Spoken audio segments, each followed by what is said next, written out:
Estamos dentro del plantel de la UAM Xochimilco, donde tuvimos el placer de poder entrevistar aquí al profesor doctor Federico Jesús Novelo, quien es economista de la UAM Xochimilco. Para servirte, aquí estamos a la orden. ¿Cuáles fueron sus motivaciones para poder comenzar aquí a dar clases dentro de la UAM Xochimilco? Bueno, mira, es algo que podría considerar accidental.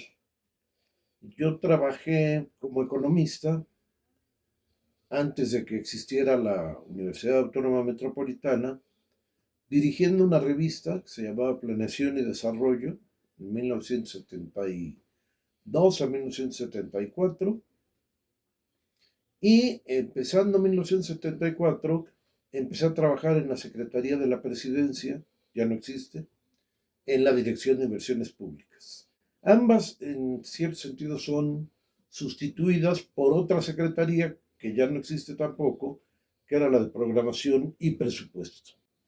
Trabajando ahí, yo era responsable de la evaluación de resultados de la inversión pública en el medio rural y convivía mucho con el responsable de la evaluación de resultados de la inversión pública en salud y en educación, el doctor Salvador Ortiz Pérez. El doctor Salvador Ortiz Pérez y yo hicimos una muy buena amistad en esos meses en la Secretaría de la Presidencia. Yo vivía en el pueblo de Tlalpan y diario tenía que ir a Palacio Nacional y regresaba hasta la noche, es decir, Jornadas extensas. muy extensas, pero muy agradables porque yo creo que en los meses que estuve ahí no comí dos veces en el mismo lugar, centro de la ciudad. Era y es una maravilla, más en tiempos en que la gente se pone a trabajar que cuando decide invadirlo. Pero en el doctor Salvador Ortiz un día me anuncia que se va a trasladar como director de la División de Ciencias Biológicas y de la Salud a una nueva universidad que está por crearse, que es la Unidad Xochimilco, la Unidad Sur, se le llamaba entonces, de la Universidad Autónoma Metropolitana. Pues yo lamento mucho el hecho de que él deje el trabajo que nos mantenía unidos y el día 12 de octubre de 1974 eh, recibo una llamada telefónica del doctor Pérez para comer cerca de ahí de la Secretaría de la Presidencia, porque él estaba en el centro. Nos reunimos en el restaurante El Mirador del Hotel de México, que tiene una vista espléndida del Zócalo, y ahí me presentó al doctor Ramón Villarreal, el primer rector de la UAM Xochimilco. Y como te podría yo estar preguntando cómo ves el clima, el doctor Villarreal me preguntó, ¿quiere usted trabajar como coordinador de planeación en la nueva universidad que estamos por abrir? La verdad, pues me tomó fuera de sitio, no pensaba yo dejar mi trabajo de evaluación de resultados de la inversión, que es un tema que siempre me ha apasionado, y la oferta era una oferta muy generosa en términos económicos. En 1974, 16,000 pesos era un ingreso realmente muy grande para un profesionista y acepté venirme a trabajar como coordinador de planeación. Con el doctor Salvador Ortiz Pérez yo recibí este terreno en el que se edificó la Universidad Autónoma Metropolitana Xochimilco y cuando terminaron las labores de planeación que realicé yo, que básicamente consistían en, según algunas fórmulas de eficiencia en la conducción y de poder calcular cuál sería la eficiencia en la salida, es decir, cuántos alumnos de los que ingresaban en noviembre de 1974 ingresarían, iban a terminar en 4 años la licenciatura que cursaron, Solo la de medicina tiene una duración de 5 años aquí en la UAM Xochimilco, todas las demás son licenciaturas de 4 años y cómo irían eh, terminando los estudios en fechas posteriores miembros de la misma generación. Esta es lo que se llama la eficiencia terminal, que es clave en cualquier análisis de lo que va a ser el funcionamiento de la universidad. Tenemos una ventaja muy grande, no en todas las carreras, pero inicialmente se pensó que hacer tesis a nivel licenciatura era, además de un elemento que retrasaba mucho la eficiencia terminal, porque tú ves a un estudiante terminando su calidad de estudiante cuando se titula, no cuando termina el plan de estudios.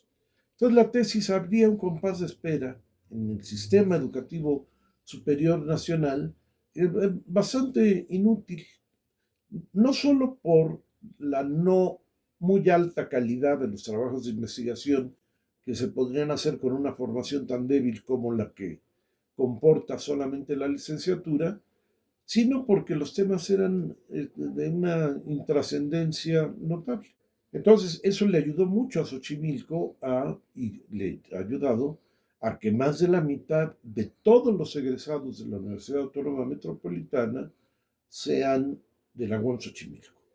Esto es un dato relevante y una variable explicativa es este fenómeno de no tener que hacer un trabajo final en general. Hay licenciaturas en sociales, especialmente la tuya es una de ellas y la de política y gestión social, que sí hacen un trabajo terminal equivalente a una tesis, que los estudiantes mismos la consideran una tesis. Yo había trabajado por 2 años, pero en una calidad de profesor de asignatura en la carrera de antropología, que estaban las instalaciones arriba del Museo Nacional de Antropología e Historia, pero no lo consideraba mi trabajo profesional. Era una cosa que me gustaba. La docencia siempre me ha gustado y la figura del profesor de tiempo completo, del profesor investigador, pues no era en mis años iniciales, después de terminar mi licenciatura en economía, lo que más lo que estuviera realmente disponible. La UAM se vuelve una opción en términos de todo un proceso de crecimiento del sistema educativo, tanto en la media superior como en la superior. Las ENEPs de la UNAM, la UAM Xochimilco, el Colegio de Bachilleres, que se ha vuelto nuestro bachillerato dominante, prácticamente uno de cada 3 alumnos o alumnas de la UAM provienen del Colegio de Bachilleres. Es algo que se ha mantenido con mucha solidez a lo largo del tiempo. Todas crecieron. Fue prácticamente un proceso muy rápido de crecimiento, no solo de las ofertas educativas, sino de la figura de profesores de tiempo completo, a los que, en honor a la verdad, habría que decir que se les evaluaba a una enorme velocidad y pues muy rápidamente pasaban, y es una condición que todavía está presente, de haber terminado su carrera a venir a trabajar a la universidad y hasta la fecha seguir aquí. Toda la planta directiva de la UAM, toda en la actualidad, me refiero al rector general, rectores de unidad, directores de división, etcétera, todos son egresados de la UAM, lo cual no necesariamente ha rendido buenos frutos.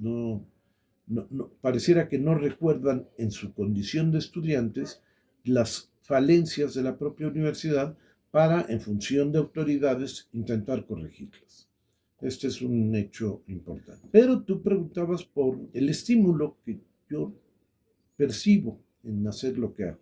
Sí, Bueno, son realmente muchos los estímulos. Me parece un privilegio participar en la formación de profesionistas, hombres y mujeres, para México.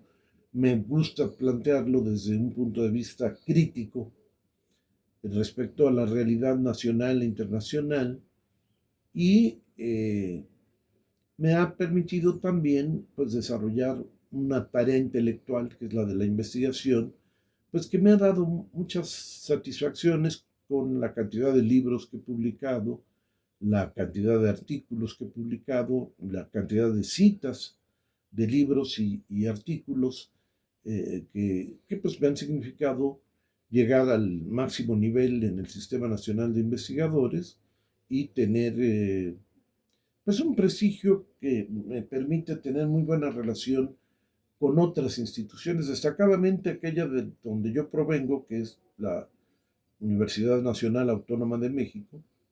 Los que hicimos a la UAM venimos de la UNAM. Eso no lo entiende muy bien el rector general que tenemos, que cree que que la UAM es la mejor universidad del país. No, la UNAM sí aparece en lo que podríamos llamar el radar educativo mundial como la mejor universidad iberoamericana, y la UAM digamos que no tiene ese reconocimiento ni está cerca de tenerlo. Muy ineficiente la UAM en el sentido de que con un presupuesto muy grande no tiene resultados más plausibles que algunas universidades de provincia, ni en términos de investigación ni en términos de docencia.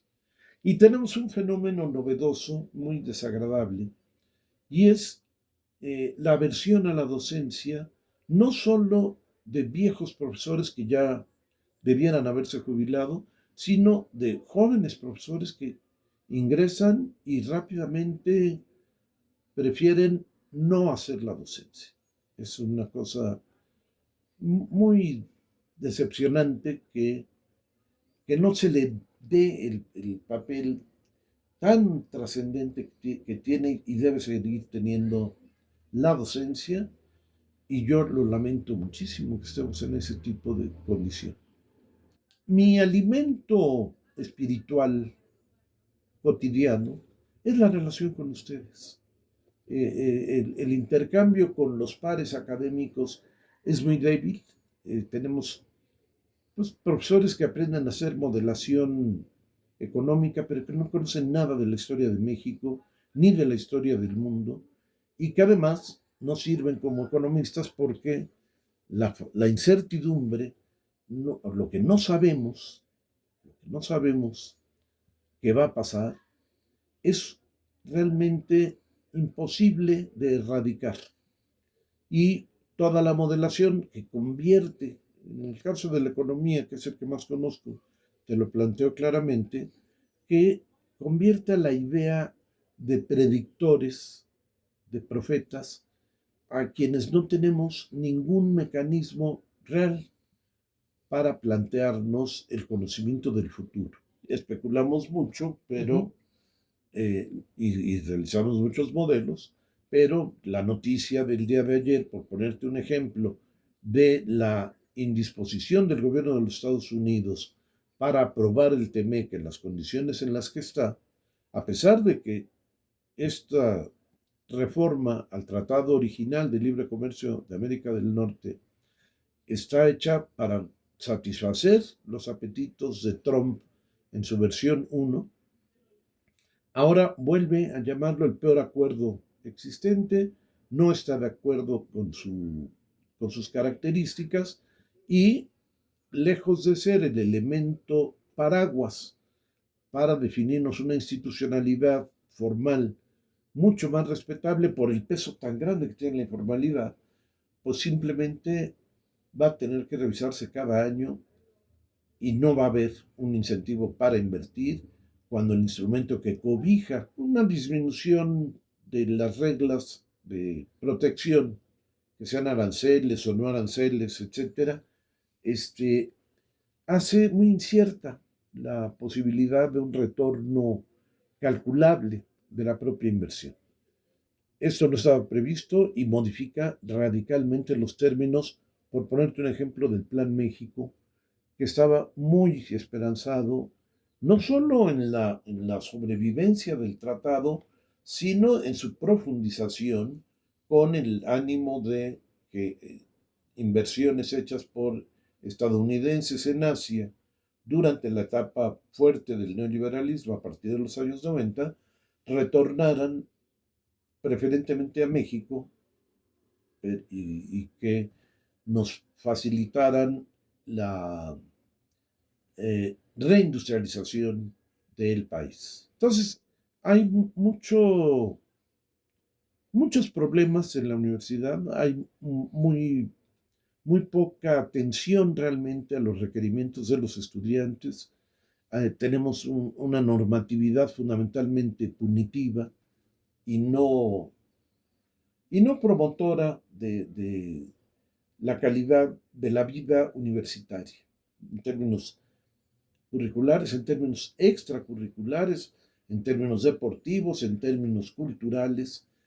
La calidad de la vida de un estudiante de la UAM no es comparable a la calidad de la vida de un estudiante de la UNAM por la debilidad que tienen estas otras posibilidades, sean culturales, sean políticas, sean deportivas, sean musicales, diría yo. No tenemos una orquesta ni la posibilidad cercana de tenerla, ¿no? Costearla siquiera. Claro, claro, pero para eso existen o debieran existir proyectos académicos que no tenemos.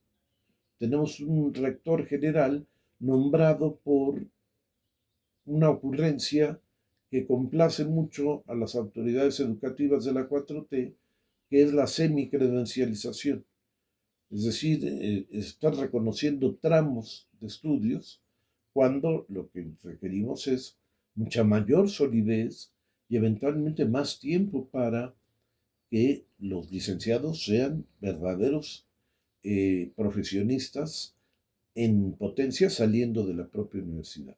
No. Eso se va a adelgazar más con estos proyectos. Pero yo me siento muy a gusto en lo personal por, sobre todo, mi relación con, pues ya podría decir que son miles de alumnos. Yo ya tengo 51 años aquí en la universidad y la verdad me siento pues, muy satisfecho con lo que ha sido mi vida acá y con las posibilidades de seguir enriqueciendo este trabajo académico, especialmente en la parte formativa de ustedes, los estudiantes. También es algo que la verdad he agradecido desde que lo tengo desde el primer trimestre, la dedicación, el enfoque y la paciencia incluso, que muchas veces uno le tiene precisamente a los estudiantes para poderles dejar en claro algún tema que de hecho muchas veces he visto que es algo que rara vez ya incluso se ve en profesores de otros grados que no solo es universitario.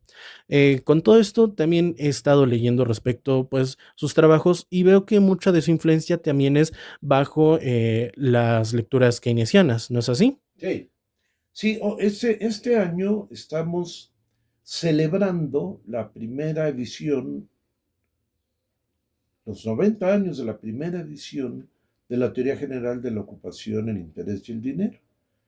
Y estamos conmemorando, no celebrando, los 80 años del fallecimiento de Keynes.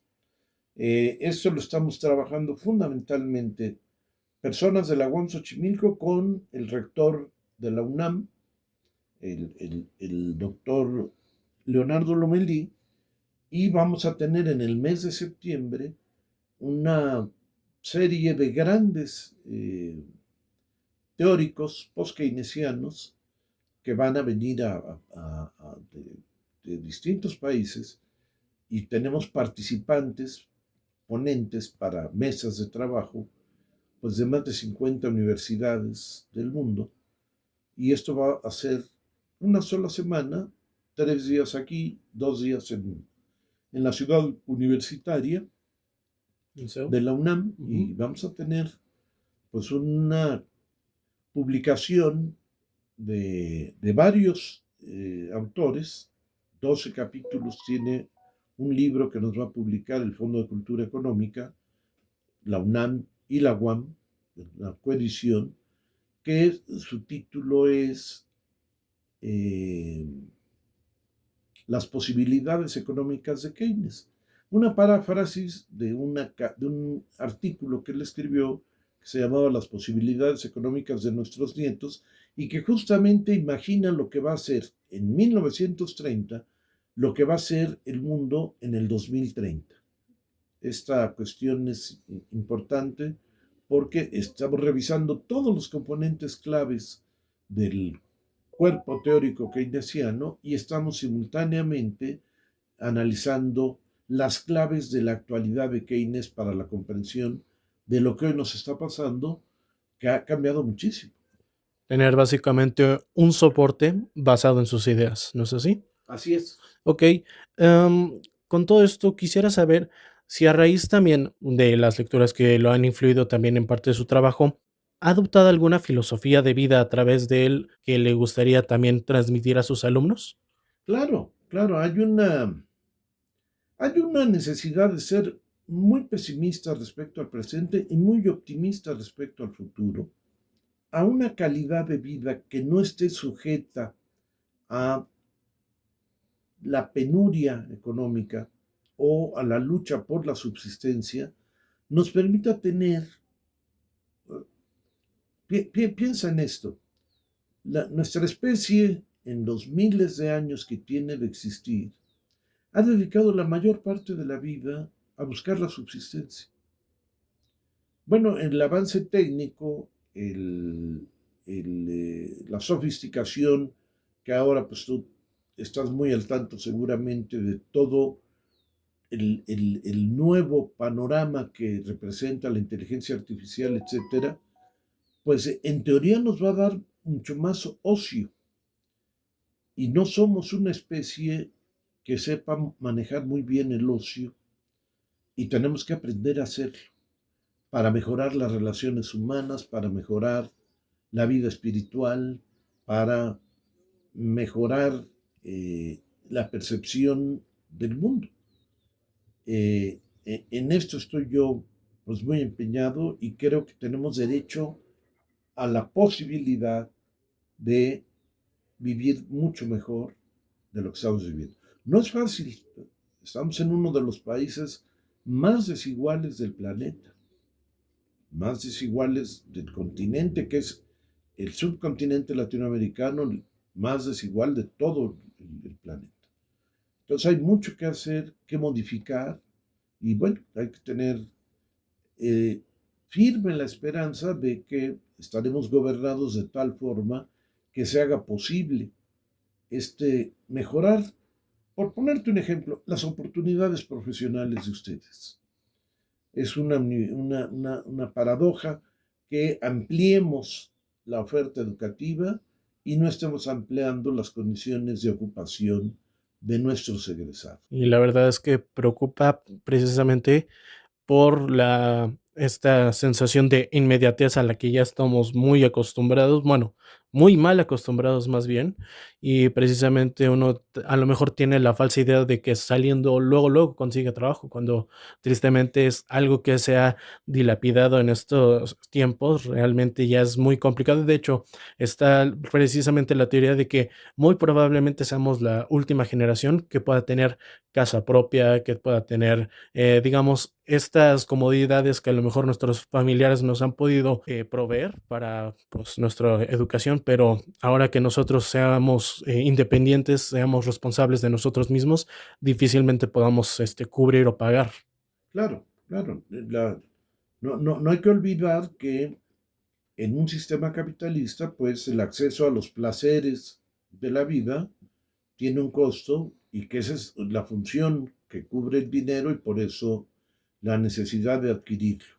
Pero estamos dominados por un tipo de clase que ama al dinero por sí mismo, como una reserva de valor y no como un medio de pago que garantice cierta calidad de la vida. Sí, dándole precisamente más importancia a una persona por lo que tiene que por lo que es. Así es. Y ahora que había mencionado esto de que precisamente somos uno de los subcontinentes, precisamente México siendo un país un tanto, bueno, bastante injusto en muchos aspectos, quisiera saber respecto a sus opiniones con lo que fue la elaboración, los preparativos previos de la actualidad de lo que es el Mundial 2026.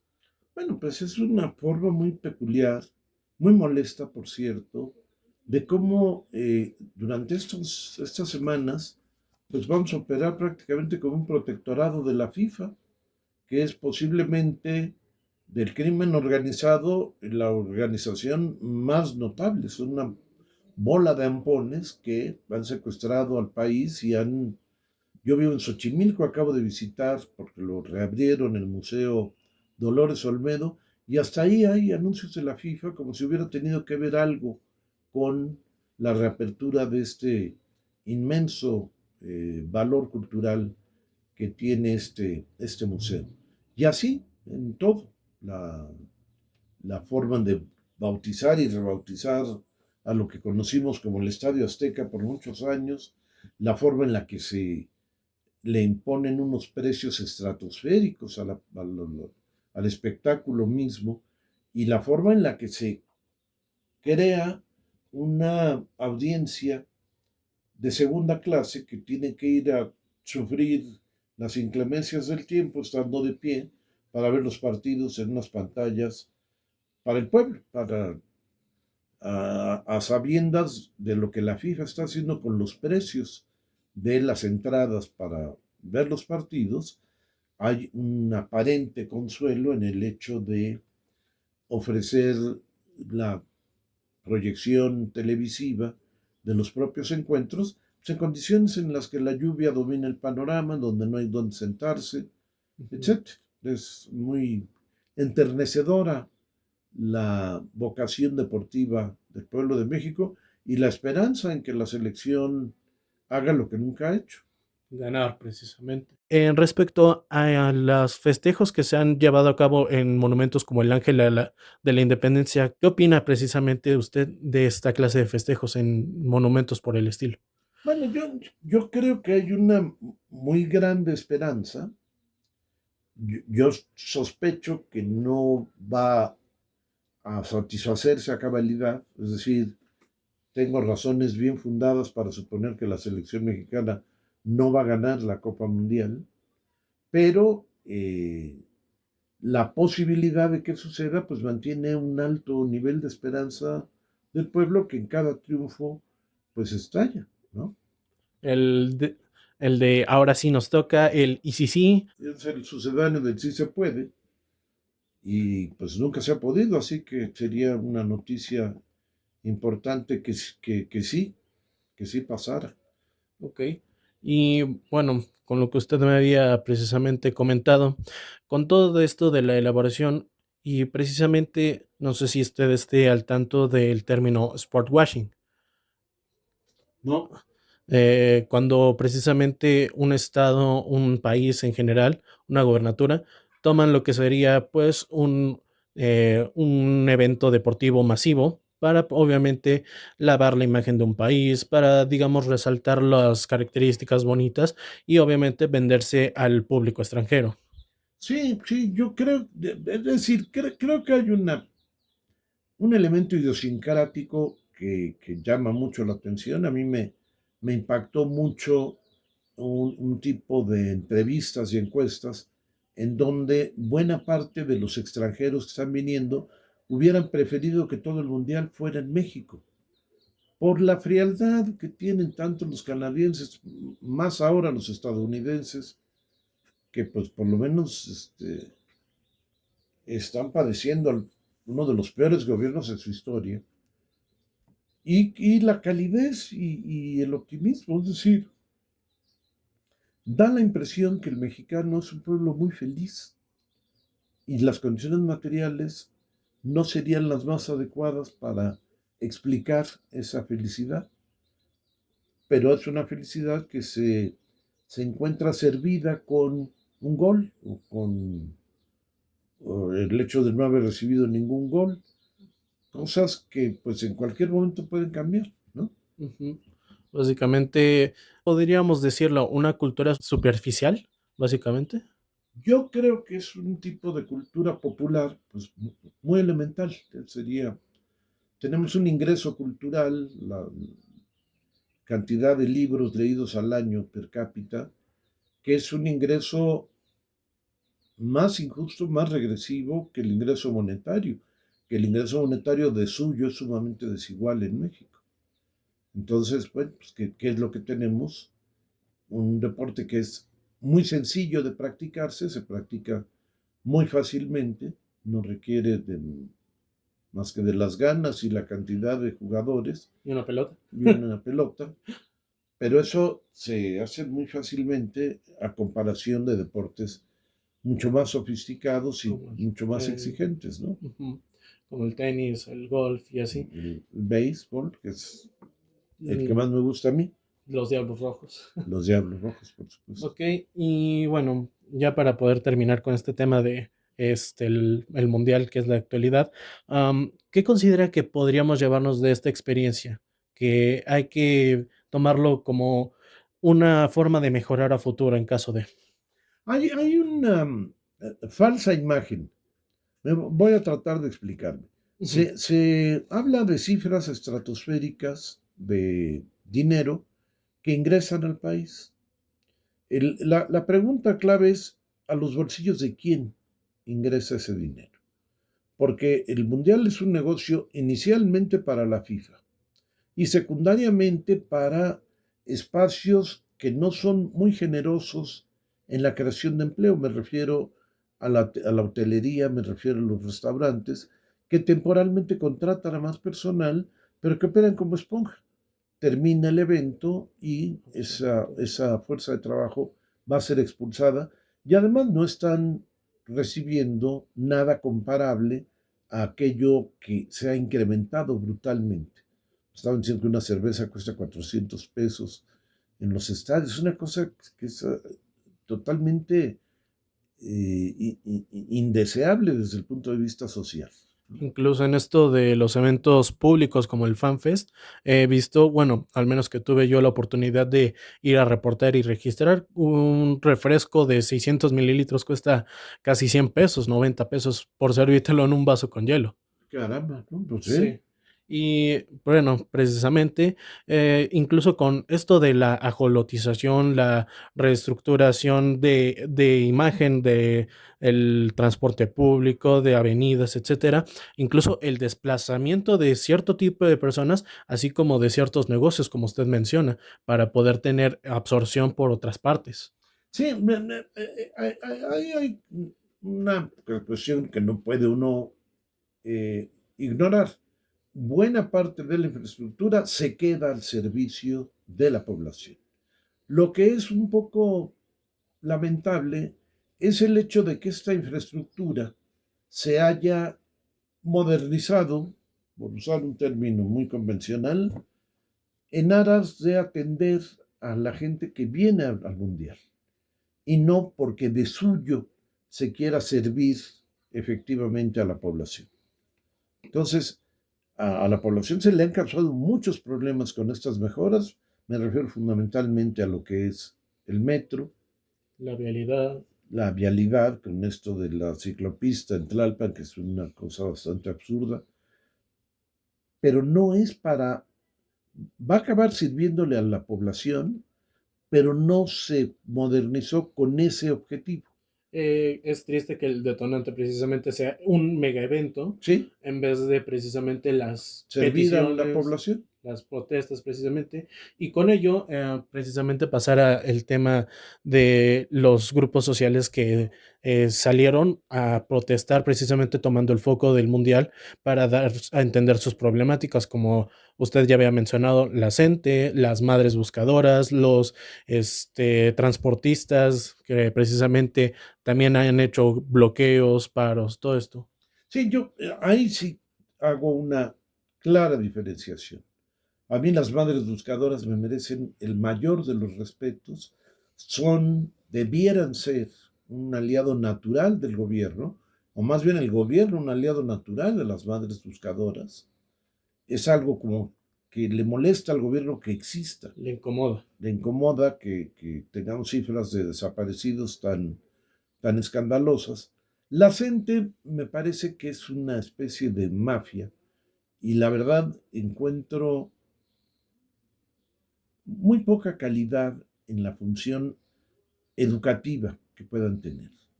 Los oye uno hablar, se expresan con faltas de ortografía verbales, no sabe uno si hay que agradecerles que no den clase o reclamarles que no den clase. Pero hay que focalizar en las normales una elevación muy urgente de la preparación. Te cuento algo casi anecdótico. Antes de que existiera la universidad pedagógica, los profesores normalistas podían entrar aquí como egresados de bachillerato. Y yo tuve muchos alumnos en los primeros años de la UAM que estuvieron cursando las licenciaturas y eran los de más bajo rendimiento. Es decir, los preparas para educar y los preparas sin educación.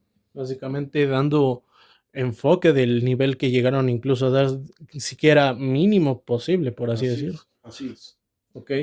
Y ya para poder terminar con esto, que la verdad me ha sido bastante nutritivo el poder platicar con usted, profesor, me gustaría, me gustaría precisamente tener en cuenta de todo lo que ha vivido, los retos más fuertes que usted ha tenido que sobrepasar, si no es tampoco ser insensible el preguntarle la vivencia en dado caso de el 68. Bueno, yo estaba en segundo año de la carrera de economía en la UNAM cuando empezó ese movimiento. Yo tengo un podcast con dos compañeros que participaron en un grupo que formamos en la UNAM cuando éramos estudiantes, el grupo Juan Francisco Noyola. Noyola fue un economista mexicano que trabajó, fue un brillantísimo estudiante, trabajó en la CEPAL al lado de Celso Furtado fundamentalmente y acabó convirtiéndose en el asesor económico de Ernesto Guevara, del Che Guevara, en el Banco Central de Cuba y en la idea de programación y presupuesto para la diversificación de actividades. Noyola muere en un atentado que la CIA realiza en 1962 y él y el Che Guevara, junto con otros funcionarios cubanos, habían ido a un evento en Brasil y el Che Guevara le comunica a Noyola que hay el rumor de que va a haber un atentado y que conviene que viajen en aviones separados. Lo hacen y el avión en el que viaja Noyola desaparece. Noyola, para efectos de la teoría económica, aporta una cuestión fundamental, que es la inflación de carácter estructural y no la de carácter monetario. El problema es que tanto el Banco de México como el gobierno actual, aunque es evidentemente mucho más progresista que los otros que hemos tenido, no alcanza a captar que la inflación que estamos padeciendo es una inflación que tiene que ver con problemas de producción y no con exceso de circulante monetario. Entonces, ese grupo pues, fue para nosotros muy importante. Yo creo firmemente que el movimiento estudiantil del 68 fue un impulso muy fuerte para tener una normalidad democrática en México que no teníamos en aquel entonces y pues que realmente fue un movimiento muy heroico porque teníamos a toda la prensa en contra, a todos los medios de comunicación en contra y sobre todo a un gobierno brutalmente represivo en contra que era del chacal Gustavo Díaz Ordaz. Donde está pues básicamente la censura a flor de piel junto con el miedo y podríamos verlo como el sport washing de aquel momento por ser sede de las Olimpiadas. Así es, pero no era una situación similar a la de Porque aquí pues han encapsulado, los han apapachado, se dice que acabaron dándoles cientos de millones de pesos para que abandonaran su campamento en el centro de la ciudad, En las calles de 5 de mayo, en Tacuba, Tacuba. en la calle de Tacuba. Sí, es decir, eh, eh, yo creo que sin ser exactamente el mejor gobierno, sí ha dado pasos en una dirección correcta, especialmente en el caso del salario mínimo y el combate a la pobreza. Aunque habría formas todavía más eficaces que este gobierno no quiere adoptar, como sería una reforma fiscal, teniendo como tenemos al hombre más rico de América Latina viviendo entre una cantidad enorme de menesterosos dentro del propio país. El ingeniero Slim es el millonario más importante, más grande de toda América Latina. Le agradezco por su tiempo, profesor, y ya para poder cerrar con usted, si algún alumno o alguien ajeno a usted lo pudiera describir con 3 palabras, ¿cuál le gustaría que fueran esas 3 palabras? Describirme a mí, pues una persona enamorada de su trabajo. Una persona enamorada de su trabajo. Ok. Le agradezco por su tiempo, profesor. Muchas gracias. Gracias a ti.